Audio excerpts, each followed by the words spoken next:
Imagine knocking on the door of someone you love, but no one answers. You know they're there, listening, but they've chosen to ignore you. That feeling of emptiness and frustration is what many parents experience when their children, the very ones they gave everything for, treat them with indifference or disrespect. It's not just a matter of wounded pride, it's the pain of feeling like you've been pushed into an invisible corner of their lives. But here's the truth: few dare to say out loud. The more you demand respect, the less you get. The more you insist on being seen, the more disposable you become in their eyes. And if you keep reacting with anger or sadness, you'll stay trapped in a cycle that only wears you down. Today, we're not going to waste time on regret. We're going to face this with the serenity of the Stoics and the strategy of those who've learned to live without needing outside validation. Throughout this video, you'll learn how to reclaim your dignity without begging, how to set boundaries without guilt, and how to make silence and calm your greatest strength. And when we reach the end, I'll reveal the one lesson that can truly change everything. I'm Gabriel, and if you've ever felt ignored by the people who should value you the most, this message is for you. Stay with me until the end. If your children have stopped respecting you, do you really think yelling louder will make them listen? Or that calling out their indifference will send them running into your arms with tears of regret? It doesn't work like that. It never has. Respect isn't demanded, it's inspired. And if you find yourself having to ask for it, it's because somewhere along the way, you stopped projecting it. What you're feeling right now, that sense that your voice no longer carries any weight in their lives, didn't happen overnight. It's the result of years of invisible dynamics, of words spoken at the wrong time and silences held when you should have spoken up. Maybe they grew up watching you sacrifice everything for them without asking for anything in return, and they mistook your love for unconditional availability. Maybe you tried to be the perfect parent, avoiding conflict, letting things slide, overlooking disrespect, until one day it became routine. And what becomes routine stops being appreciated. Think of a wooden chair that sat in the same corner of the house for decades. At first, everyone used it and appreciated its comfort, but over the years, it faded into the background, always there, barely noticed. Then one day, the chair breaks, and no one misses it. That's how they've treated you. Not because you're not important, but because, without realizing it, you allowed yourself to be seen as something guaranteed, always available, always present, without needing to be acknowledged. Marcus Aurelius said that respect isn't negotiated with words, but with actions. If you want to reclaim your place in their lives, if you want them to see you with the same respect they show to those they value, stop acting like a silent presence and start moving like someone who knows their worth. That doesn't mean becoming cold or distant. It means learning the art of strategic presence. When you speak, let your words be few but firm. When they seek you out, let it be because they have something to offer, not just something to ask for. When you feel the urge to demand respect, remember that true respect comes when the other person fears losing you, not when they believe they can ignore you without consequence. Don't fool yourself. If they're ignoring you, it's because at some point they decided they don't need to pay attention. But here's the interesting part. You don't need their validation to live with dignity. The broken chair no one notices can become something else. A table, firewood for a new flame, a renewed piece with more character. You're not tied to the way they see you now. You can change the dynamic, but only if you're willing to change the way you see yourself. And this is just the beginning. Now that you know respect isn't demanded but inspired, let's talk about something even more important: how to free yourself from the emotional dependence that keeps you tied to their decisions. Because the real problem isn't just that they ignore you, it's that deep down, you're still hoping they'll change, And that's what we're going to dismantle next. Respect isn't demanded, it's inspired. And now that you understand this, it's time to face the next truth. You're still expecting too much from them. What's really wearing you down isn't just their indifference. It's the emotional dependence that keeps you tied to their choices, their timing, their way of treating you.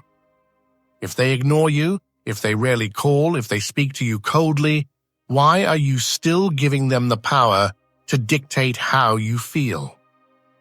We've arrived at the second key point in this video: letting go of emotional dependence. You may not realize it, but every time you wait for a message that never comes, get excited for a visit that gets cancelled, or feel hurt when they leave you out, you become a prisoner to their will. Your mood rises and falls based on how much attention they give you, and that's a kind of slavery you're allowing. Epictetus said it plainly: don't suffer over what isn't up to you. And here's the problem. You've made your well-being depend on something you can't control. Your children are adults. They have their lives, their priorities, their own demons. They won't change just because you ask them to. And even if they did, even if they promised today to call more often or be more affectionate, the real question is, do you really want your happiness to depend on their willingness? Because if respect can't be demanded, neither can love be begged for. The most ironic part is that the more you expect from them, the smaller you appear in their eyes. A parent who's constantly hurt by their children's indifference, who complains about not getting messages, who suffers because the visits are too few, stops being seen as strong and respectable. Instead, they become someone needy, someone to be dealt with out of obligation, not genuine desire. Have you ever wondered if their distance is also a reaction to that invisible pressure they feel when they're around you? No one likes to feel responsible for someone else's happiness. And without meaning to, you've handed them that burden. Emotional freedom doesn't mean you stop loving your children. It doesn't mean cutting ties or becoming cold. It means reclaiming your inner strength. It means that if they call, you're glad. But if they don't, your day isn't ruined. It means your life keeps moving forward with or without their attention. And when you reach that point, when they see you don't need them to be okay, that's when they start seeking you out differently, because respect and admiration are born from balance, not from lack. Imagine you're floating in the middle of the ocean, and the only thing you're clinging to is your relationship with your children. Every time they drift away, you feel like you're drowning. But what if you realize you can swim on your own? That the water around you isn't punishment, it's freedom. That you don't need that life raft to stay afloat. It's in that moment, when you stop clinging, when you start moving with ease, that even the raft begins to drift back toward you. What you need now isn't to keep waiting. It's to learn how to live without expecting them to fill your life. There's a world beyond that dependence, but you'll only see it when you let go of the idea that your well-being depends on what they do or don't do. And that brings us to the next uncomfortable truth. The key isn't in what you say, but in how you act. Because if you want to regain their attention and respect, it's not through words or complaints. It's through a silent, powerful strategy that few people know how to apply. And that's exactly what we'll explore in the next point. If you've made it this far, you already know that respect isn't demanded, it's inspired. And that the worst trap you can fall into is becoming emotionally dependent on your children, because that puts you in a position of need, and no one respects what they perceive as weak or lacking. Now we've reached the third point in this video, and this is where things truly begin to change: silence and strategy. The Stoic response to indifference. Look around. We live in a world where everything gets an immediate reaction, where emotions spill over at the slightest provocation, where no one knows how to stay silent. But the Stoics understood something most people never learn. Silence isn't passivity, it's a tactic. When someone ignores you, when you feel like they're not giving you the place you deserve, the worst thing you can do is react from a place of need, complaining, demanding, chasing their attention like a beggar asking for a coin. What you need to do is the opposite. Become someone impossible to ignore, not because of the noise you make, but because of the calm with which you hold your space. Think about this. When someone ignores you and you beg for their attention, you reinforce their power over you. But if instead you respond with strategic indifference, something in their mind begins to stir. Human nature is simple. We take for granted what's always there, and we become obsessed with what becomes scarce. If you stop reacting, if you stop chasing, if you show unshakable calm, sooner or later they'll start to wonder why. And when that happens, the control in the situation has shifted. Picture a king on his throne. He's used to everyone bowing before him, seeking his favor, needing his presence. But one day, someone who was always at his service stops showing up. They don't insult him, they don't challenge him. They just walk away with dignity. For the first time, the king feels an absence.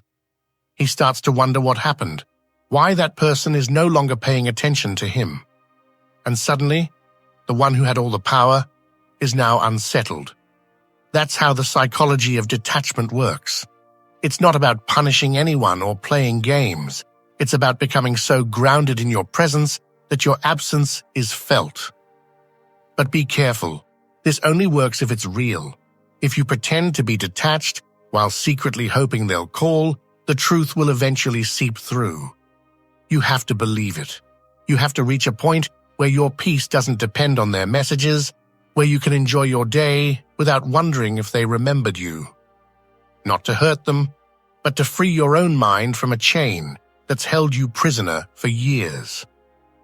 If this message is resonating with you, if you feel like this is exactly what you needed to hear today, I want to invite you to subscribe and leave a like on this video.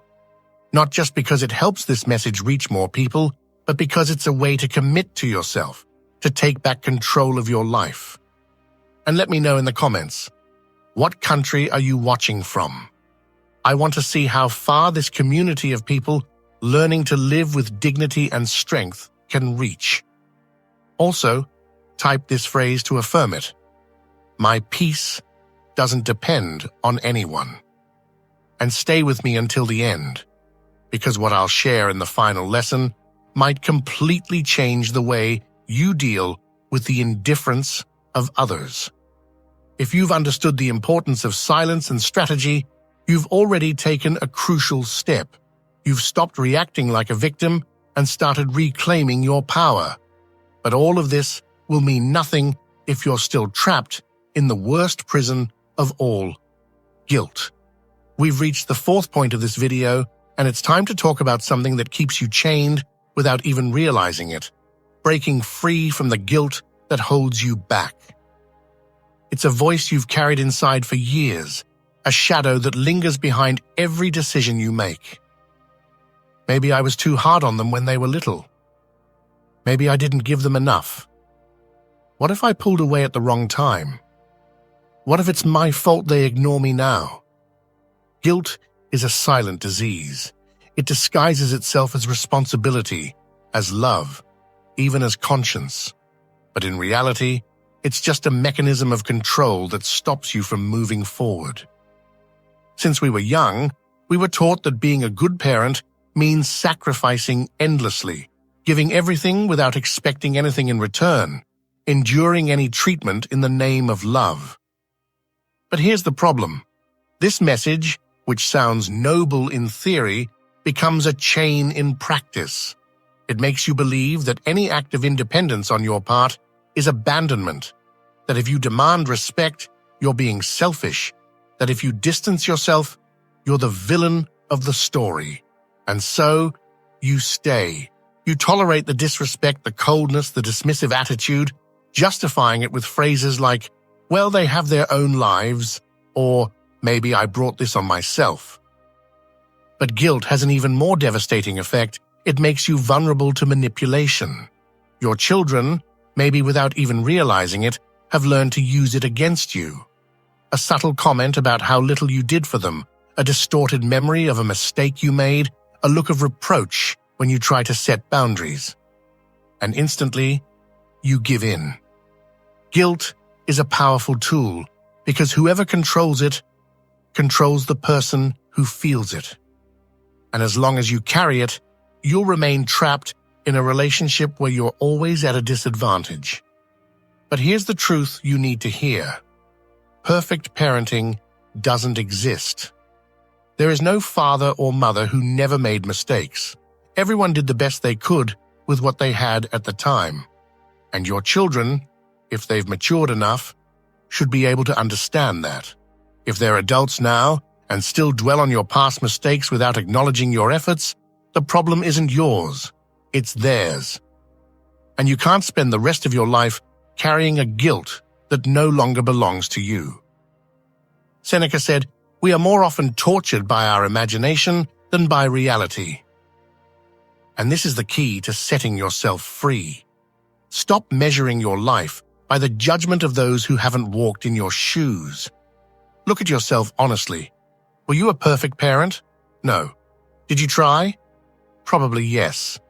Do you have the right to move forward without dragging a past you can't change? Absolutely.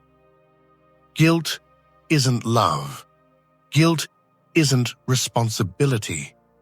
Guilt is just an anchor that keeps you from living with dignity. If you want to find peace again, if you want to feel like the owner of your own life, you have to let it go.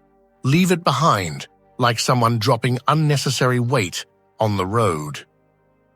Because if you don't, you'll keep letting others dictate how you should feel, you'll keep justifying the unjustifiable, and you'll keep living in the shadow of a past that can no longer be rewritten. And when you finally let go, when you understand that you deserve respect without having to atone for old mistakes, there's a next inevitable step, learning how to say no without fear. Because if you don't know how to say no, if you keep saying yes out of fear of losing the little they give you, then the freedom you're searching for will remain out of reach. And that's exactly what we'll talk about in the next point. If you're still trapped in guilt, you'll never be able to set boundaries. And without boundaries, respect isn't possible. We've reached the 5th point in this video, and it's time to talk about something most people are too afraid to do: learning to say no without fear. For years, you've given in. You've said yes when you wanted to say no. You've lent money knowing it would never be paid back. You've looked after grandkids when your body was begging for rest. You've answered calls that were only to ask for favors, never to ask how you were. And you've done all this hoping to be appreciated, hoping that one day your sacrifice would be acknowledged. But here you are, feeling ignored and drained, with the bitter realization that instead of love, what you've built is dependency. Every time you say yes out of fear of losing them, you reinforce the idea that your time and energy don't matter. You teach them, without meaning to, that they can count on you no matter how they treat you. That your love is endless, yes, but also unconditional, even to the point of being abused. And here's the uncomfortable truth. Love without boundaries isn't love. It's submission. A parent who never draws the line isn't wise. They've simply forgotten their own worth. Marcus Aurelius said, "True strength lies not in enduring everything, but in knowing when to say no." And here's the key question you need to ask yourself. How many times have you said yes when everything inside you was screaming enough? How many times have you felt used, but stayed silent to avoid conflict? This isn't about cutting ties or becoming distant. It's about reclaiming your dignity. Saying no when something doesn't serve you isn't rejection. It's self-respect. Think about this. When a tree is strong, its roots are firm. It doesn't bend with every gust of wind. But if a tree sways with every breeze, it ends up warped, misshapen, unable to support itself. That's how you've been for years, bending to please, to keep the peace, to hold on to the last bit of connection you have with them. But in doing so, you lost your shape. You lost your center. And worst of all, instead of bringing them closer, that weakness only pushed them further away, because no one respects what breaks too easily. Now imagine a different scenario. Picture what would happen if, the next time they ask you for something you don't want or can't do, you simply replied, calmly, "No, not this time." No excuses, no long explanations, just no. Maybe they'll be surprised at first. Maybe they'll try to push back or guilt you. But if you stay firm, if you show that your decision is non-negotiable, something will shift in how they see you. They'll begin to see someone who values themselves, someone who doesn't have to give in to feel loved. And that's where real respect begins. Don't expect change overnight. It's a process. A muscle you don't use for years gets weak, and the muscle of saying no has been dormant in you for far too long. At first, you'll feel uncomfortable. You'll doubt yourself. You'll want to give in again. But every time you set a boundary without guilt, you'll reclaim a part of yourself you thought was gone. And when they realize they can't manipulate you with guilt anymore, that they can't keep taking without giving something back, they'll be forced to reconsider how they treat you. Respect isn't requested, it's inspired. Emotional independence isn't something you wait for, it's something you build. And boundaries aren't walls that shut people out, they're doors that protect what really matters. If you want to stop feeling invisible in their lives, you first have to see yourself with the worth you've always had. Because when you respect yourself, the world has no choice but to do the same. And that brings us to the big shift. If you truly want to regain your dignity, it's not enough to set boundaries. You also have to stop acting like they're the center of your life. Because the most powerful way to get the attention of those who ignore you isn't by demanding it. It's by showing them you don't need it. And that's exactly what we'll explore in the next point. If you've learned to say no without fear, you've already taken a huge step toward freedom. But it doesn't end there. Because deep down, you're still waiting. You still believe that one day they'll change, that they'll wake up with a renewed sense of awareness and finally realize how much you mean to them.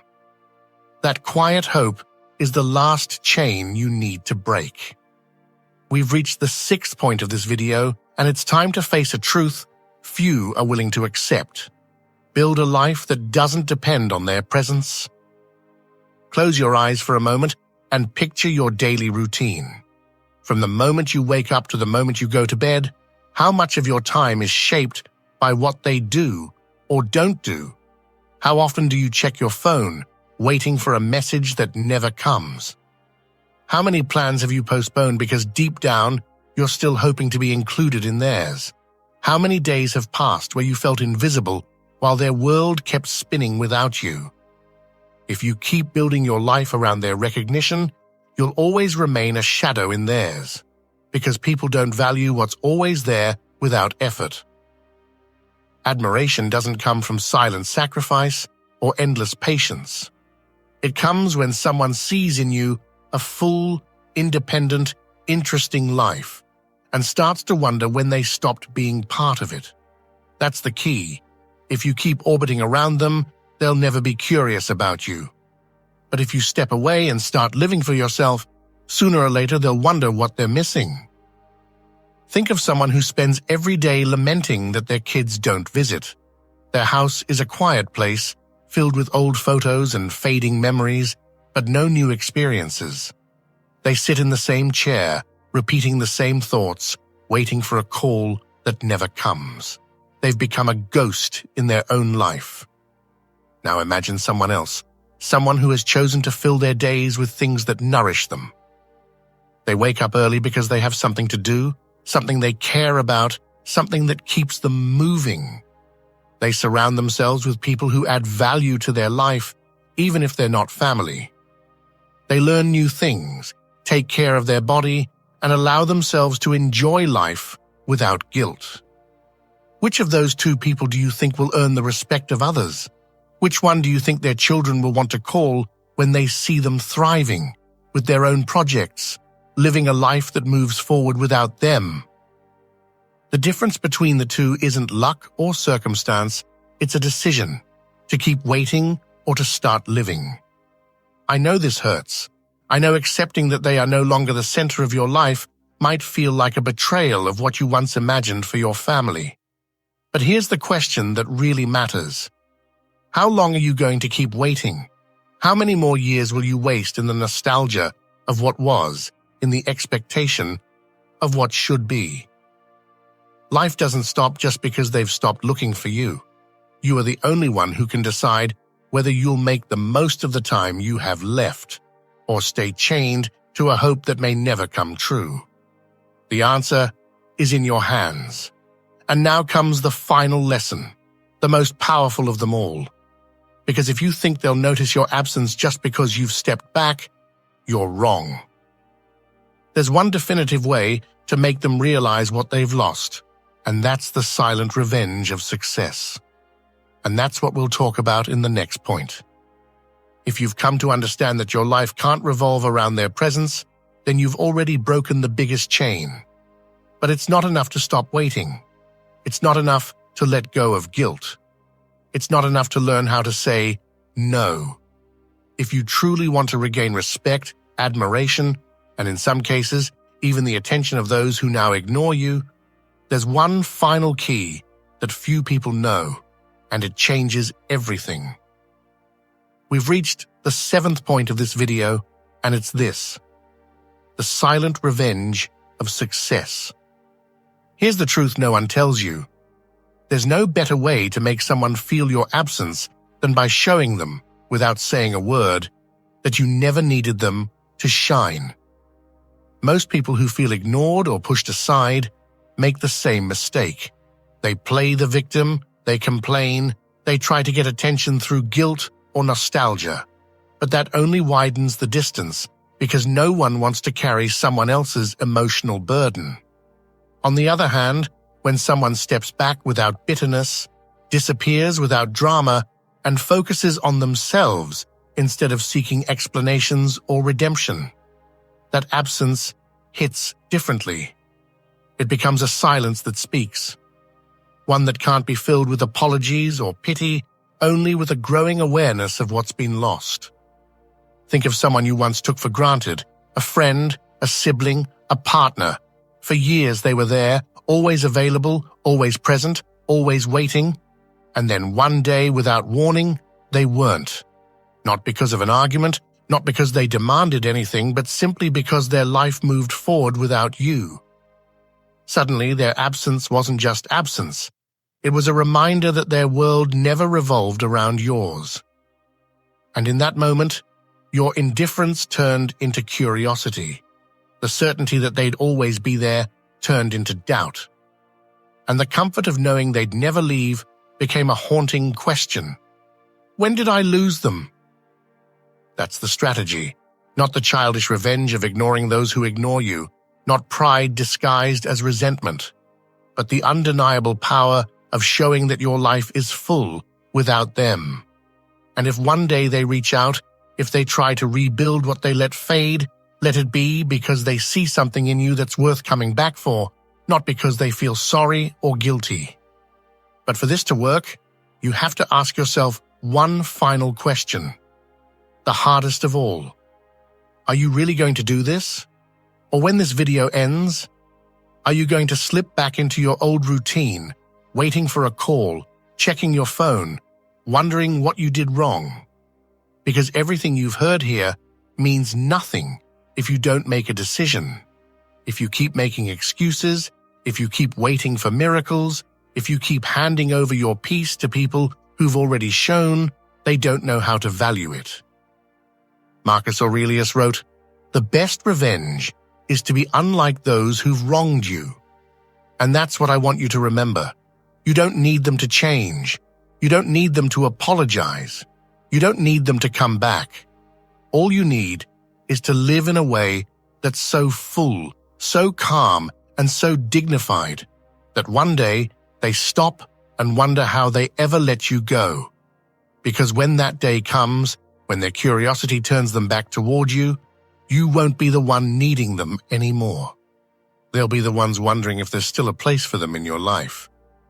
And that is the real victory. If you understand that the best response to indifference is a life well lived, then you know there's no turning back. Because the moment you choose to prioritize yourself is the moment you begin to reclaim everything you thought was lost. But if you're still unsure, if deep down you're still holding on to the hope that they'll be the ones to change first, then there's one last truth you need to face. We've reached the 8th point of this video. Time will put everything in its place, but you must choose how to live it. It's easy to fall into the trap of waiting for justice, waiting for life somehow to teach them to value you. Hoping they'll realize their mistake one day, that fate will bring them back, that regret will lead them to your door. But life doesn't work like that. There are no guarantees that they'll change or come back or ever recognize what they can't see now. The only thing that's certain is that time will keep moving, with or without them. And here's the most important question of all. How are you going to live it? Because time doesn't pause. It won't wait for them to wake up. It won't freeze while you figure out what to do with your pain. Every day you spend mourning their absence is a day lost, for you.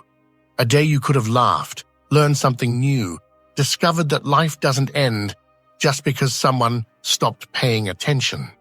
And worse, if you stay stuck in that quiet waiting, one day you'll wake up and realize you spent the last few years staring at a closed door, while behind you, life kept offering open paths you never dared to take. So here's the action you need to take. Starting today, stop waiting. Not tomorrow, not next week, not when you feel ready. Today, get up and do something different. Break the routine that keeps you anchored to the past.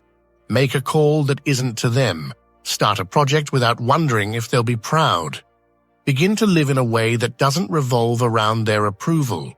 Because every time you postpone your own life based on what they do or don't do, you keep handing over the power you said you wanted back. But be careful. This isn't a temporary shift. It's not a momentary decision you make today and forget tomorrow when nostalgia comes knocking again. It's a daily commitment to yourself, a pact of dignity where each morning you choose to make your well-being your own responsibility.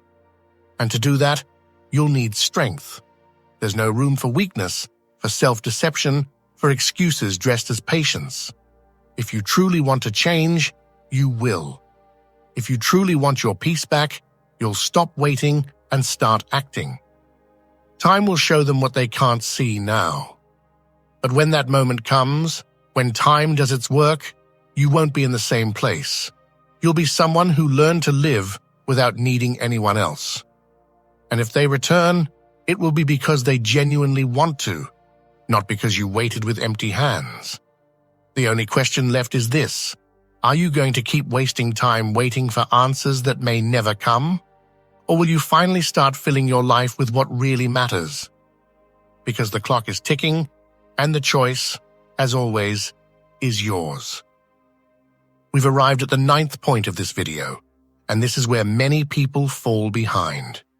Because when you truly decide to change, when you make that deep, personal choice, the first thing that shows up isn't motivation. It's resistance. And that resistance doesn't come from the outside. It comes from within, from the excuses you've told yourself for years, from the justifications you've built to stay exactly where you are. And the worst part? You believe those excuses. You see them as legitimate reasons not to act. But don't fool yourself.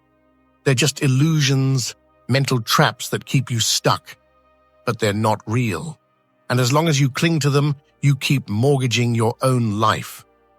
One of the most common lies, especially for people your age, and I won't sugarcoat this, is the idea that it's too late. It's a lie that's rooted so deep, it's convinced you that your best years are behind you, that the life you once imagined is no longer possible. But what does too late even mean? Too late for what? Too late to start something new. Too late to learn, to do something that fills you with purpose. When someone convinces themselves that their time has passed, they've thrown in the towel before even stepping into the ring. And it doesn't matter if you're 60, 70, or 90. No one ever said time runs out while you still have the strength to fight. In fact, the time you have left, if you use it wisely, could be more meaningful than all the years you spent doing nothing out of fear. Another common block is the fear of loneliness. You know what I'm talking about, that belief that if you start living for yourself, your family will drift away, that you'll lose their affection, that you'll end up alone, and that's an unbearable fate. But if you look deeper, what really scares you isn't being alone. It's what it would mean to fully own your life without depending on others. It's the fear of what you might feel when you realize you are responsible for your own path. But loneliness, far from being a punishment, can be your liberation. It's in the quiet, in the absence of distraction, that the greatest growth happens. Loneliness isn't abandonment, it's autonomy. It's a return to your role as the architect of your own life. If you let the fear of being alone stop you, you're choosing the comfort of a cage that promises company but keeps you trapped in a life you didn't choose. And then there's the excuse of health. I don't have the energy to start over. My condition holds me back. The pain won't let me. And yes, illness is real. We can't deny it. But so is the power of your mind. I'm not asking you to become a superhero, but I am challenging you not to let your physical limitations become the perfect excuse to live a small, resigned life. There's nothing more tragic than someone who's completely given up, who has let an external limitation steal their ability to transform their reality. The real battle isn't in your muscles or joints, it's in your mind. Your mind is a force more powerful than you've ever imagined. It can overcome pain, it can adapt, it can find peace, even in illness. If you truly want change, don't wait for things to be perfect before you begin. Perfection doesn't exist. And while you wait for your body or your circumstances to improve, the days are slipping through your fingers. Never forget that these excuses are just a mental game. What makes them so dangerous is that they sound reasonable, so logical. But they're invisible chains, and if you keep following them, you're choosing suffering and resignation. The choice is in your hands. This is the moment to stop using those excuses as shields and take control. This is the moment to face reality, no matter how hard it is, and use it to make decisions that change your future. There are no easy promises here, but there is one truth. If you don't act now, you'll spend the rest of your days waiting, with a heart full of regret. And the only question left is, what more do you need to finally wake up? We've reached the end of this video, and there's something important I need you to understand. This isn't a feel-good message. What you've just heard wasn't meant to comfort you, it was meant to challenge you. Because now the choice is yours, and there's no turning back. Some of you will go to sleep tonight and change nothing, but others, the ones who made it all the way here, the ones who had the courage to face what's been hidden, will take control. But don't fool yourself, it's not easy. We're not here to offer shortcuts or sugar-coated truths.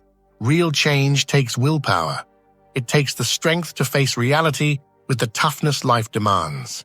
And that is the only way out of the cycle of suffering where so many stay trapped. If you're still here, if you made it to the end, I want to acknowledge your courage. Most people never dare to face what we've talked about today. Most would rather stay in denial, convinced that things will fix themselves, but they won't. It's easier to ignore hard truths, but if you're still here, it's because you've already taken the first step. Now, I want you to take that commitment seriously. Leave a comment with one phrase that captures what you've learned today, something that speaks straight to your heart, and tell us what country you're watching from. This is a commitment to your life, to your future, and I want to know that it's real for you. I'm Gabriel, and the Stoic Garden exists because there's an urgent need to wake up, to break out of passivity, to stop waiting for someone else to fix your life. This space is here so that together, with a stoic and realistic approach, we can face life with the seriousness it deserves. Because life, as Stoicism teaches, is not an accident, it's an opportunity, a chance to turn weakness into strength. This isn't about empty promises, it's about real actions that will put your future back in your hands. I invite you to subscribe to the channel because this is only the beginning. Join this community of people who firmly decided to wake up and take control of their lives. Share this video with someone who needs to hear these words. Help us spread this message. And before you go, I'm leaving 2 more videos on the screen that will deepen everything we've talked about today. The conversation doesn't end here. Keep seeking the answers, because life keeps moving, and your change can move with it.